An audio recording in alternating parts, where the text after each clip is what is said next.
tails as Arcane shifts and gets a slow in Tristana, so he turns around, using his ultimate to help disengage as he gets stunned by Tark and then dodges the Mystic Shot on Wildcards, jumping out to his teammate.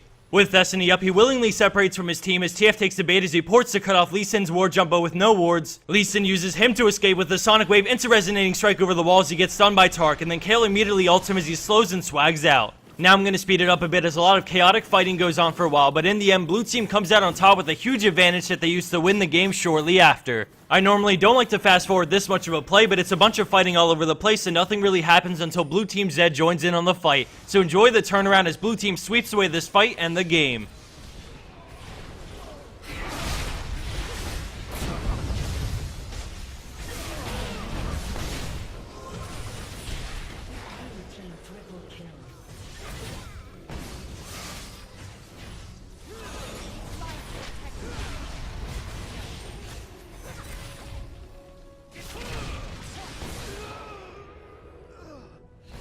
Coming in at our number 4 spot, we have Uchibi, Gucci, and Diana with a great turnaround play under the tower. Looking strong, and after picking up the double kill, the enemy team continues on their rampage and tries to kill Nami, but she flashes out to the tower.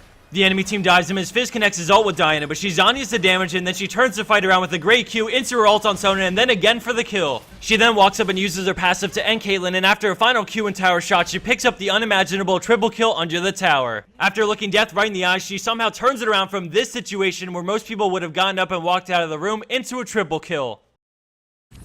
Scoring in at our number 3 play, we have end raid on Rengar, and right off the bat we see he's in trouble as the enemy Lee Sin moves into position and lands his Q, but with a quick jump, he creates some distance between him and them as he enters the brush and jumps again, but this time to a minion. As he runs around, we notice the enemy and has to split up to cut him off, so he knows he has to turn around at some point. As he kites back, we see he has 2 stacks of Ferocity, and then he turns to use his Bullet Strike, getting 3 stacks, and then he W's for the 4th and quickly Qs a minion for full stacks into another W for the heal and bonus defensives. Utilizing his passive one final time, he jumps to a minion as the Nasus Slow runs its course, and he brings them to Udyr, who comes rushing in to block the Sonic Wave and save the day. Quick thinking combined with great use of his champion's built-in mechanics allow him to kite the 2 enemy players and stall them long enough for Udyr to show up, turning things around for the double kill. Coming in at second place, we have War Dragon playing an amazing Thresh. At the beginning, we see him wind up Death Sentence, landing in on Shaco as he reels him in, trying to buy time for Graves to come help. He flays Shaco to slow him down, but the Jack-in-the-Box lets him slip away as we see more enemy players start to come in from all sides. He quickly flashes over and W's Graves, allowing him to escape, but Zed falls with a flash and then ults him, and despite an amazing flay, Graves goes down to Shaco's clone.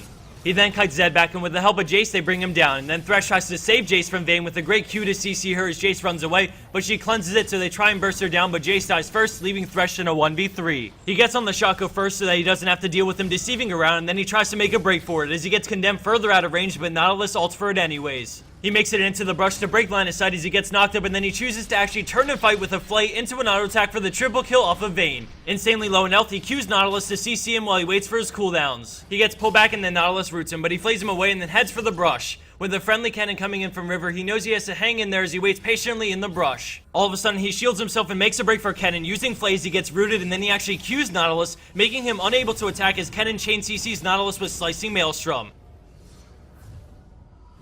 And for our number 1 pro play for this week, we have Chope Xenox playing on Orianna. At the start, we see her team is getting crushed in this team fight as she shields Udyr to see his escape through, and then she sends her ball back in for damage. The enemy team turns to her, but she quickly flashes out of the silence as Jarvan tries to finish her off, but she escapes. Left in a 4v1, she sends her ball back in to kill Vayne and then pulls it back in for the shield. She then shoots it back out into dissonance for the double kill off of Jarvan. Knowing there are 2 enemy players still alive, she picks up her ball, and then all of a sudden Nidalee launches out a spear, but she shields the damage. With Malzahar coming around from the back, she goes for the kill on Nidalee, but then she has Zhonya's Call of the Void, which leaves her open to be killed. Somehow she gets the shield off and then brings her ball back into another shield to absorb the entire Malefic Visions, all while speeding herself up and slowing down Nidalee. With vision on her from the trap, Nidalee goes for it, but she dodges a final spear and then keeps running as she uses the advantage from the ward to see Malzahar and get the final QW combo, grabbing the astonishing triple kill.